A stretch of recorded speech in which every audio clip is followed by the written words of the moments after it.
जय शिवराय शेतकरी मित्रांनो. मित्रांनो, यावर्षी म्हणजे 17 जून 2024 या रोजी संपूर्ण भारतामध्ये बकरी ईद म्हणजे बकरा ईद ही साजरी होणार आहे. ह्या सणाच्या अनुषंगाने पूर्ण भारतातील शेळीपालकांमध्ये एक जोश असतो, एक उम्मीद असते आणि एक त्यांचा मोटो असतो. कारण या सणाच्या निमित्ताने ते आपल्या फार्मवर वर्षानुवर्ष बोकडांचं संगोपन करतात. तसंच संगोपन आपण आपल्या फार्मवर केलेलं होतं मित्रांनो, 10 बोकडांचं. माझा जो प्रवास होता किंवा मला जे बोकडपालनासाठी आलेले जे अनुभव होते किंवा मला काय काय गोष्टींना सामोरे जावं लागलं होतं आणि माझे बोकडांचं विक्री व्यवस्थापन कसं झालं किंवा त्यांची आलेली किंमत कशी असेल, ह्या सगळ्या गोष्टी मी तुमच्यासमोर शेअर करायचा प्रयत्न करतोय मित्रांनो. कारण रिझन असं आहे, एक सर्वसामान्य शेळीपालकाच्या मनामध्ये खूप असे प्रश्न असतात आणि तेच प्रश्न मी तुमच्यासमोर उलगडायचा प्रयत्न करतोय मित्रांनो. तर कृपया तुम्ही व्हिडिओ शेवटपर्यंत बघा. चॅनलवर नवीन असाल तर प्लीज चॅनलला सबस्क्राईब जरूर करा, कारण माहिती खूप इम्पॉर्टंट असणार आहे. आणि असं नाही मित्रांनो, मी कुठली यशोगाथा घेतोय, विषय तो नाही आहे. मी मला आलेले एकंदरीत 10 दिवसामध्ये आलेले जे अनुभव आहेत ना, ते तुमच्यासमोर सांगायचा प्रयत्न करत असतो. कसं असतं ना, जोपर्यंत माणसाला अनुभव येत नाही ना, तोपर्यंत शिकू पण शकत नाही. तोच अनुभव तुमच्यासमोर मांडायचा प्रयत्न करतो मित्रांनो. तर कृपया तुम्ही व्हिडिओ शेवटपर्यंत बघा. चला आपण व्हिडिओला सुरुवात करू. मित्रांनो, बोकड पालनासाठी प्रामुख्याने 3 कन्सेप्टने बोकड हे पाळले जातात. नंबर 1 ला असतं कटिंग मार्केट, नंबर 2 ला असतं ब्रीडिंग सेटअप आणि नंबर 3 ला असतो म्हणजे त्याला सोन्याचा अंडा देणारी कोंबडी असं सुद्धा म्हणतात शेतकरी मित्र आपले, ते म्हणजे बकरा ईद. तर ह्या तिघांमध्ये काय डिफरन्स आहे आपण तेच जाणून घेणार आहोत. कटिंग मार्केट म्हणजे कसं, तुमच्याकडे शेळी असेल किंवा शेळ्या असतील, त्याच्याकडनं येणारे जे पिल्लं असतील 4-6 महिन्याचे पिल्लं तुम्ही मार्केटमध्ये विकता. त्यात विक्री व्यवस्थापनात काहीच अडचण येत नाही. नंबर 2 ला तुमच्याकडे उत्कृष्ट प्रजातीच्या शेळ्या असतील आणि त्याच्याकडनं उत्कृष्ट प्रजातीचे मेल तुमच्याकडे पैदास होते त्यांची, आणि तेच मेल तुम्ही एखाद्या नवीन शेळी पालकाला किंवा एखाद्या फार्मवर तुम्ही देत असतात ब्रीडिंगसाठी, म्हणजे शेळ्या क्रॉसिंग करण्यासाठी. आणि नंबर 3 ला असतो ईद मार्केट. याच्यात कसं असतं माहिती का मित्रांनो, यासाठी पण 2 कन्सेप्टने म्हणजे 2 उद्देशाने बोकड सांभाळले जातात. नंबर 1 चा उद्देश असा असतो मित्रांनो, की आपल्या घरच्या शेळीकडनं आलेला जो पिल्लं असतं त्याला वर्षभर आपल्या फार्मवर जतन करायचं आणि नंतर ईदसाठी विकायचं, ज्यावेळेस तो 2 दातावर होतो. नंबर 2 ला कन्सेप्ट अशी असते मित्रांनो, आपण बाजारातनं किंवा परराज्यातनं म्हणजे फॉर एक्झाम्पल राजस्थानवरनं बोकड आणायचा 6 महिन्याचा किंवा 5 महिन्याचा, 4 महिन्याचा, जी तुमची कॅपॅसिटी असेल तशी. तो बोकड आपण वर्षभर आपल्या फार्मवर सांभाळायचा आणि नंतर तो 2 दातावर झाला त्यावेळेस आपण ईदला विकायचा. याच्यामध्ये डिफरन्स आहे मित्रांनो. कसं असतं ना, बाजारातून किंवा राजस्थानवरून आपण जो बोकड आणतो ना, तो आपल्या फार्मवर ठेवत असतो.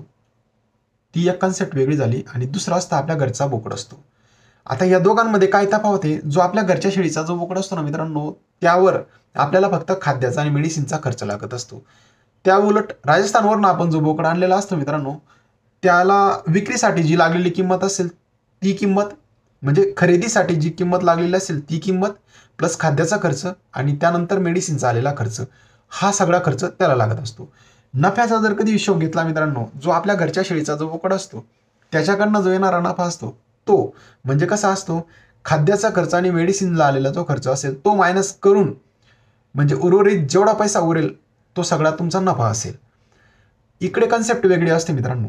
जो तुम्ही परराज्यातनं राजस्थानवरनं किंवा बाजारातनं बोकड आणलेला असेल त्यावर विशेष म्हणजे कसं असतं, त्याची खरेदी किंमत, त्याच व्यतिरिक्त त्याच्या खाद्यावर लागणारा खर्च आणि सोबतच मेडिसिनवर लागणारा खर्च, हे सगळे खर्च मायनस करून जी रक्कम उरते तेवढाच आपला प्रॉफिट असतो. एकंदरीत सांगायचं रिझन एवढंच आहे मित्रांनो, जो तुमच्या घरच्या शेळीचा जो बोकड असतो तो तुम्हाला परवडतो ईदसाठी ईद मार्केटसाठी विकायला, तो बोकड तुम्हाला परवडतो.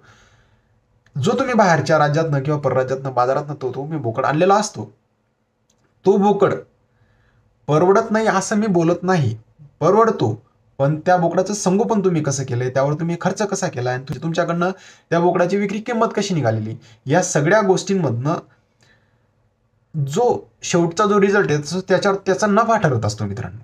आपण ज्यावेळेस बोकड पालन करतो किंवा यांचं वजन एकदम फास्ट गेन झालं पाहिजे किंवा त्यांचं चारा व्यवस्थापन कसं केलं पाहिजे, खुराक मॅनेजमेंट कसं त्यांचं केलं पाहिजे, या कन्सेप्ट बऱ्याच आपल्या मनामध्ये असतात. आणि ह्या गोष्टी नवीन शेळी पालकांमध्ये एवढ्या जास्त प्रमाणात माहिती नसल्या कारणाने ते अतोनात चाऱ्यावर किंवा अतोनात खुराकावर किंवा अतोनात मेडिसिनवर किंवा मल्टीव्हिटॅमिन्स, कॅल्शियम, मिनरल्स, प्रोटीन्स वगैरे यांच्यावर खर्च करून टाकतात मित्रांनो.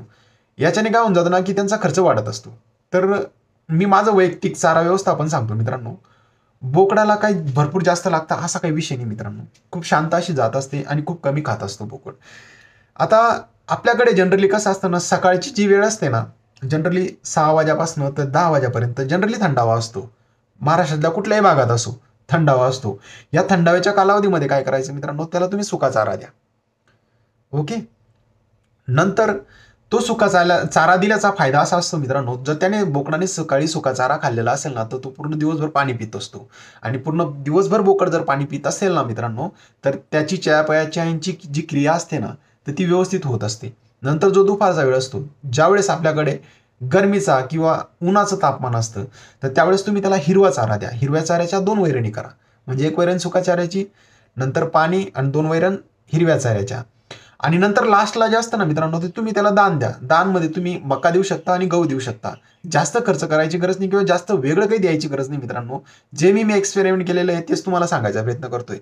आणि ज्यावेळेस संध्याकाळी आपण त्यांना जो दाना दिला असतो ना, त्या दाण्याच्या वैरण करण्यासाठी त्यांना पुरेसा कालावधी लागत असतो. आणि तो कालावधी म्हणजे कसा त्यांना भेटत असतो, त्यांच्या बैठकीतनं.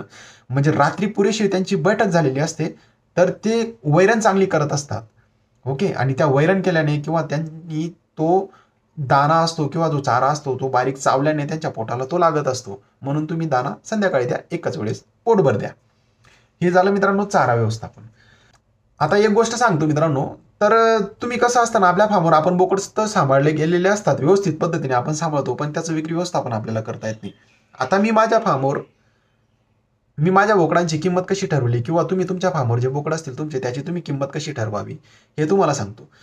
आता जनरली तुम्हाला जर बोकड विकायचे असतील, त्याच्या 1 हप्त्या अगोदर किंवा 2 हप्त्या अगोदर तुम्ही तुमच्या फार्मवर व्यापारी बोलवायला सुरुवात करा. जनरली व्यापाऱ्यांकडनं तुमचा एक अकाउंट काढून घ्या, कुठपर्यंत त्याची अपेक्षा असते समोरच्या व्यक्तीची. नंतर तुम्ही बाजारात जा, बाजारात 2-4 फेऱ्या मारा. तुमच्याच बोकडाचा जो वजनाचा बोकड बाजारामध्ये किती किमतीला विकला गेला आहे किंवा तुमच्या क्वालिटीचा जो बोकड असेल त्याच क्वालिटीचा बोकड जनरली सर्वसामान्य एक गेस लावत चाला की तसाच असू शकतो असं म्हणून तो बोकड किती किमतीला गेला आहे. त्याच अनुषंगाने तुम्ही प्लस मायनसमध्ये तुमच्या बोकडाची किंमत ठरवायचा प्रयत्न करत जा.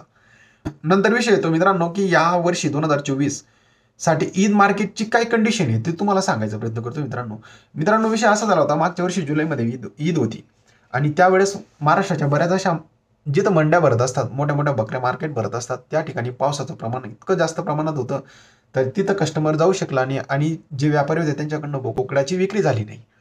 तर याच अनुषंगाने काय झालं ना, की ते बोकड मागच्या वर्षाचे होल्ड ठेवलेत. बऱ्याच मोठ्या मोठ्या व्यापाऱ्यांकडे ते बोकड असे होल्डमध्ये होते. त्यांनी ते बोकड 1 वर्ष जतन केले. आता त्यांच्यासमोर एकच पर्याय उरतो, तो म्हणजे काय, त्या बोकडाला जेवढं लवकर झालं शक्य तेवढं त्या बोकडाला विक्री करायचं. आता ही जी गर्दी ना बोकडांची, ती त्या मंडीमध्ये आता आलेली आहे.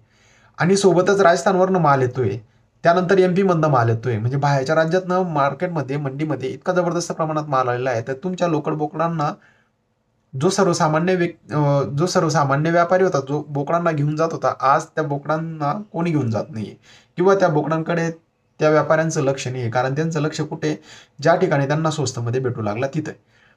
मग ते तिकडनं माल उचलू लागले, तर आपल्या बोकडांना जनरली म्हणजे पाहिजे ती किंमत, अपेक्षित जी होती किंमत, जे शेळी पालकांना किंवा बोकड पालकांना ती भेटून लागली. कारण रिझन असं झालं मित्रांनो, की जे बोकड आपण ज्या किमतीला विकणार होतो त्या किमतीला ते जाऊ शकले नाही. कारण आज समोरचा जो व्यक्ती घेणार असतो ना, त्याला ती गरज राहिलेली नाही.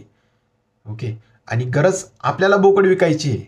मग अशा वेळेस काय आहे ना, की आपल्याला जी किंमत पाहिजे ना, ती किंमत भेटणं एकदम मुश्किल झालेलं आहे.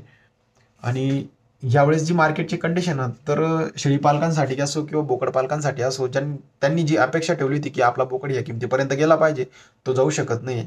कारण मार्केटचा हिशोब घेता सध्या मार्केट बरंच डाऊन आहे, शेळी पालकांसाठी स्पेशली. व्यापाऱ्यांसाठी आपण काही सांगू शकत नाही, कारण त्यांना पैसा तो डबल करायचाच असतो. त्यामुळे ते कसं विकतात त्याचं आपल्याला काही घेणं देणं नाही, कारण त्यांचं बल्कमध्ये, क्वांटिटीमध्ये म्हणजे व्यापार असतो मित्रांनो. आता कसं असतं ना, आपल्याकडे 2, 4, 5, 10 असे बोकड असतात, 20 एक बोकड असतात. तर आपण अशा मोठ्या मार्केटमध्ये घेऊन जाऊ शकत नाही, कारण ट्रान्सपोर्टेशनचा खर्च इतका असतो ना, तर आपण तेवढी हिंमत करत नाही मोठ्या मार्केटमध्ये घेऊन आपले बोकड घेऊन जाऊ शकतो आणि तिथं विकू शकतो. एवढं आपल्याकडनं सहज शक्य नसतं.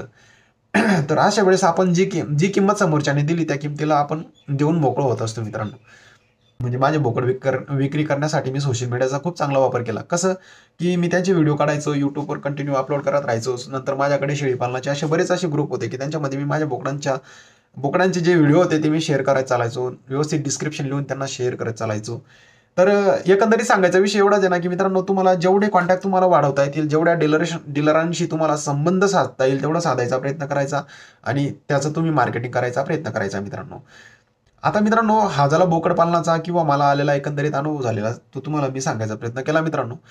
तर या सावधानी बाळगायची तुम्ही. आता कसं असतं मित्रांनो, आपल्यामध्ये नवा जोश असतो, नवीन आपण शेळी पालन करत असतो, त्याच वेळेस आपल्याला बोकड पालनाची खूप तीव्र इच्छा असते. आपण त्या भावनेच्या भरामध्ये काय ना बोकड खरेदी तर करून घेतो, पण त्याच्या मागचे रिझन आपण कधी जाणून घेत नाही. म्हणजे काय आपण सावधानी बाळगायला पाहिजे ते आपण कधी जाणून घेत नाही.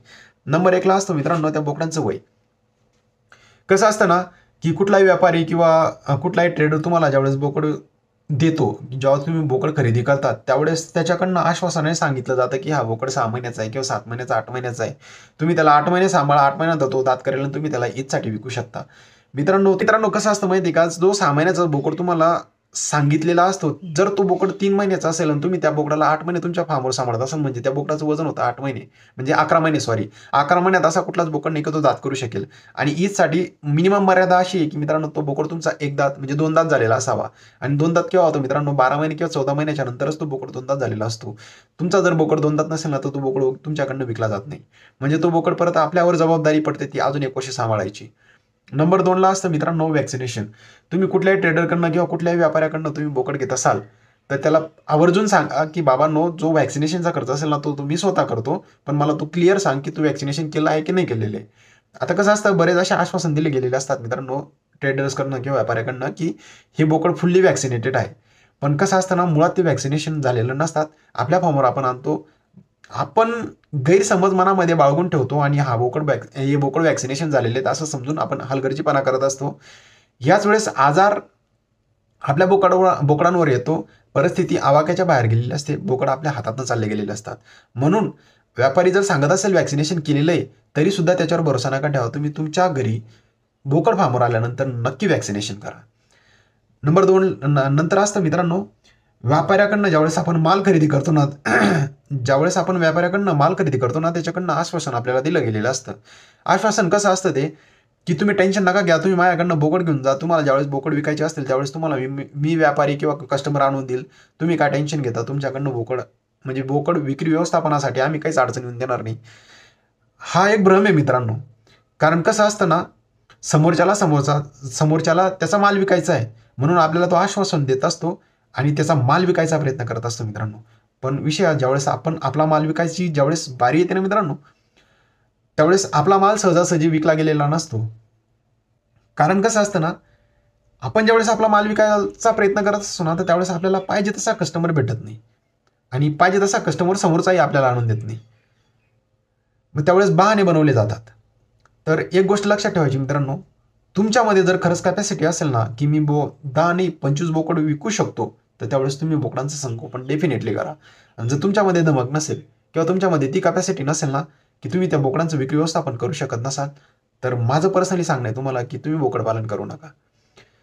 कारण याच्यामध्ये कसं असतं मित्रांनो, की बोकडाची विक्री करणं हा जोक नसतो मित्रांनो. कारण हे खूप किचकट काम आहे, खूप बार्गेनिंग करावी लागते, खूप डोक्याला झंझट असतो. जर ते बोकड विकले गेले तर ओके, आपल्या मनाला सॅटिस्फॅक्शन होत असतं.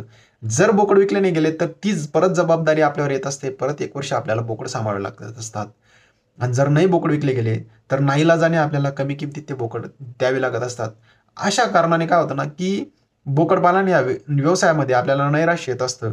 आपण डिमोरलाइज होतो आणि आपण खचतो कुठेतरी. मग त्यावेळेस विषय मनामध्ये येतो, की यार सोड हा धंदाच नको.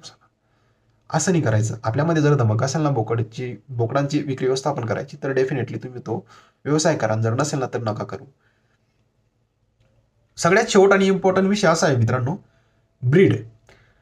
तुम्हाला जर विशिष्ट प्रजातीचं ब्रीड घ्यायचं असेल किंवा ती प्रजाती तुम्हाला घ्यायची असेल आणि समोरचा व्यक्ती तुम्हाला पटवून सांगत असेल की ही तीच प्रजाती आहे, परंतु ॲक्च्युअलमध्ये ती प्रजाती नसते, तर ती प्रजातीची ओळख म्हणजे बोकडाच्या ब्रीडची ओळख असणं तुम्हाला खूप गरजेचं आहे. कारण जर तुमची ओळख चुकली ना मित्रांनो, कारण तुम्ही जे खर्च केलेला असतो ना त्या बोकडांवर, त्या ब्रीडच्या अनुषंगाने केलेला असतो. मग तुमचा तो खर्च निघायला पाहिजे. आणि सोबतच ज्यावेळेस तुम्ही विकाल ना, खरेदी करायच्या वेळेस कसं असतं ना, आपण जे ओरिजिनल ब्रीड आहे ना त्या ब्रीडचे पैसे दिलेले असतात. पण जर ते ओरिजिनल ब्रीड आपल्याला भेटलेलं नसेल ना, ज्यावेळेस तुम्ही विक्री करता ना, तर तुम्हाला डुप्लिकेट ब्रीड म्हणून त्याचा दाम मोजावा लागणार आहे मित्रांनो. तर म्हणून सांगतो, ब्रीडची ओळख असणं हे खूप गरजेचं आहे. तर तर एकंदरीत सांगायचा विषय एवढाच होता मित्रांनो. ईद 2024 या सालात जो मला आणलेला अनुभव होता या मागच्या फक्त 10 दिवसांमध्ये, तोच तुमच्यासमोर मांडायचा मी प्रयत्न केलेला आहे. कसं असतं ना, की कुठला आपला शेळीपालक आहे ना, तो फसायला नको, हेच माझं कळकळीचं सांगणं असतं प्रत्येकाला. तर तुम्हाला व्हिडिओ कसा वाटला हे नक्की सांगा. तुम्ही अजूनही चॅनल सबस्क्राईब केलं नसेल तर प्लीज चॅनलला सबस्क्राईब करा, कारण असेच इन्फॉर्मेटिव्ह व्हिडिओ आपण आपल्या चॅनलवर टाकत असतो मित्रांनो. तर आपण इथंच थांबू. जय शिवराय.